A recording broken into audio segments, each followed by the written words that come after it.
this is the Regal Cinemas, and what some of you may remember is we used to meet here as a church. This was kind of the first big gathering place we used to have, and just over there in between those two poster areas is where we used to enter. And you might notice that I'm kind of parked far away comparatively to where that is. I used to actually, when we used to meet here, I used to park in this spot, and we didn't have a whole lot of people coming at the time. There were a lot of spaces in between. And finally, one day somebody asked me, why do you park this far? And I said, I guess I just believe that with this many people in Medina, one of these days this place is going to be full. And whether it's here or somewhere else, we're going to need all those spots. We're going to need a place to meet because there's a lot of people here. And just if you think about what this theater is like on a Friday or a Saturday night, that's not even a portion of Medina. That's like a small piece of it. And this community, the community that we live in, for the most part, is in many ways it feels like they kind of have a handle on this part of their life and other parts of their life. But when it comes to their spiritual part of their life, a lot of people put that off. A lot of people think, I've got that all figured out, I'm set, but really they're disconnected from God. And one of the reasons today we're talking about community is because there's a lot of people in this community, people that you rub shoulders with at the movie theater, people you drive by. There's probably, been at least 30 or 40 cars that have driven past since I've been talking.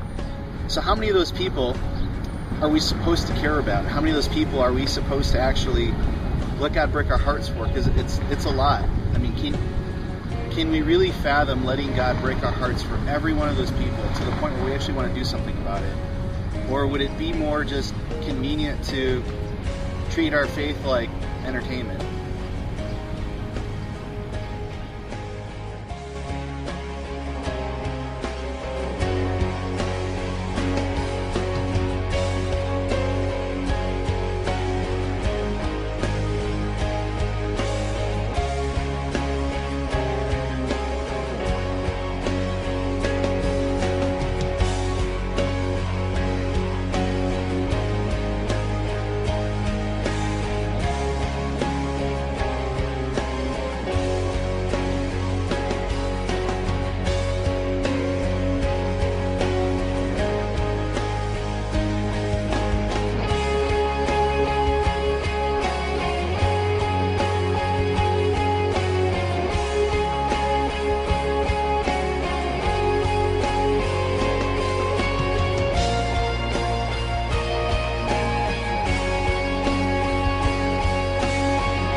Behind me, some of you know, is Kmart, which was actually the first Super K in the country. I researched that when I moved to Medina, and now it's empty. Now it's just a big nothing. And a lot of people think that what happened is Kmart didn't manage itself well. Some people think that when Walmart came in across the street, just down the street there, that they kind of enveloped all of that Kmart was, the Super K was. I don't know. What I know, though, is that a lot of times when we see something like this, we have the opportunity to not just let it be decoration, but to speak into our lives. In the book of Isaiah, there's this guy named Isaiah. He's a prophet, and what ends up happening is he's a part of Israel and all that God's doing, and he starts to warn Israel that unless it really gets its act together, unless it really shapes up, it's going to be consumed by this mega conglomerate. I don't know if that makes any sense with Walmart and Kmart, but it's about to be consumed by this mega empire, Babylon. And the problem wasn't that they were bigger. The problem was that Israel was disobedient, that they just weren't managing themselves well. They weren't following God's plan. So what ends up happening here, it says that in the year that King Uzziah died, I saw the Lord seated on a throne, high and exalted. And the train of his robe filled the temple. And above him were seraphs, each with 6 wings. With 2 wings they covered their faces, and with 2 they covered their feet. And with 2 they were flying. And they were calling to one another, Holy, holy, holy is the Lord Almighty. The whole earth is full of his glory. Well, at the sound of their voices, the doorposts and the threshold shook, and the temple was filled with smoke. And this is Isaiah. He says, Woe to me, I cried. I am ruined, for I am a man of unclean lips, and I live among a people of unclean lips. And my eyes have seen the King, the Lord Almighty. And then one of the seraphs flew to me with a live coal in his hand, which he had taken with tongs from the altar. With it he touched my mouth, and he said, See, This has touched your lips. Your guilt is taken away, and your sin is atoned for. And then I heard the voice of the Lord saying, whom shall I send? Who will go for us? And I said, well, here am I, send me. Now, I want to, just point out a couple things. First of all, Isaiah doesn't expect this. I mean, he's just kind of in the middle of his day, and suddenly he has this vision. He has this heartbreaking thing. And you got to picture he's probably just doing what he normally does. He's in the middle of whatever his regular day probably consists of. But God breaks in, and he lets God break into his life. He doesn't resist it. He just receives it. And he notices that everybody around him is just full of emptiness and decay.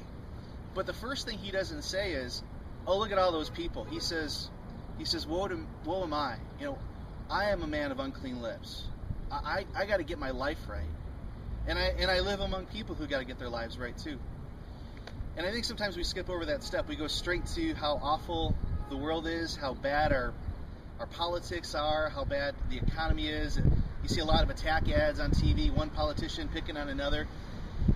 But what would it look like if before we tried to reach out to the community, we were willing to look inside ourselves, we were willing to let God, in all of his majesty and as big as he is and as amazing as he is, just overwhelm us to the point where we had nothing to do but just to say, I got nothing. I mean, I am unclean. And here's what's cool is because he does that, because he takes that approach, God actually sends this like special angelic seraph to take this piece of coal and touch his lips.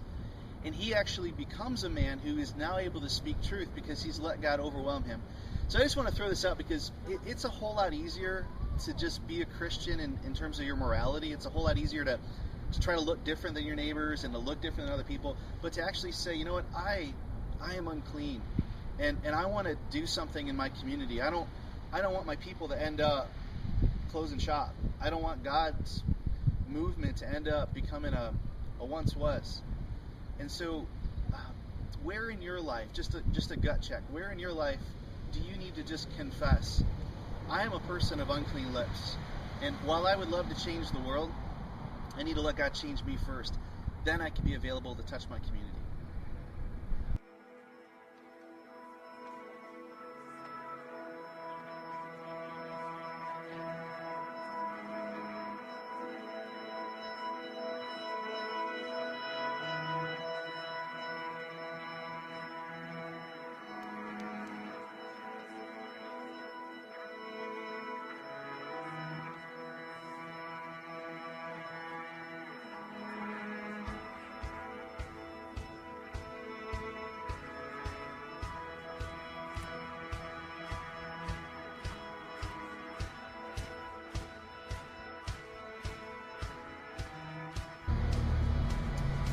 Well, here we are sitting out in front of Rent-A-Center, and they were kind to let us sit here and do a little videotaping. We were driving by, and I saw these two chairs, and it just reminded me how you can pretty much have hospitality anywhere. I mean, here we are in the middle of this business sidewalk. You got Mr. Hero over there, you got Mark's over there, and you got these nice comfy chairs here, which I'm sure you can rent to own. But for the most part, I was reminded again how hospitality can happen anywhere. And if you think about it, it could be a good deed. It could be helping somebody. It could be just making time for somebody. It could be listening to somebody. And it might even be asking somebody to talk about something on their heart that they don't even know they need to talk to you about. And I think in a lot of ways that's why I like our little nickname as a church. We've got Connection Church, but I like how we call ourselves Connectors, because in a lot of ways we're connecting people to God. We are like these sofas.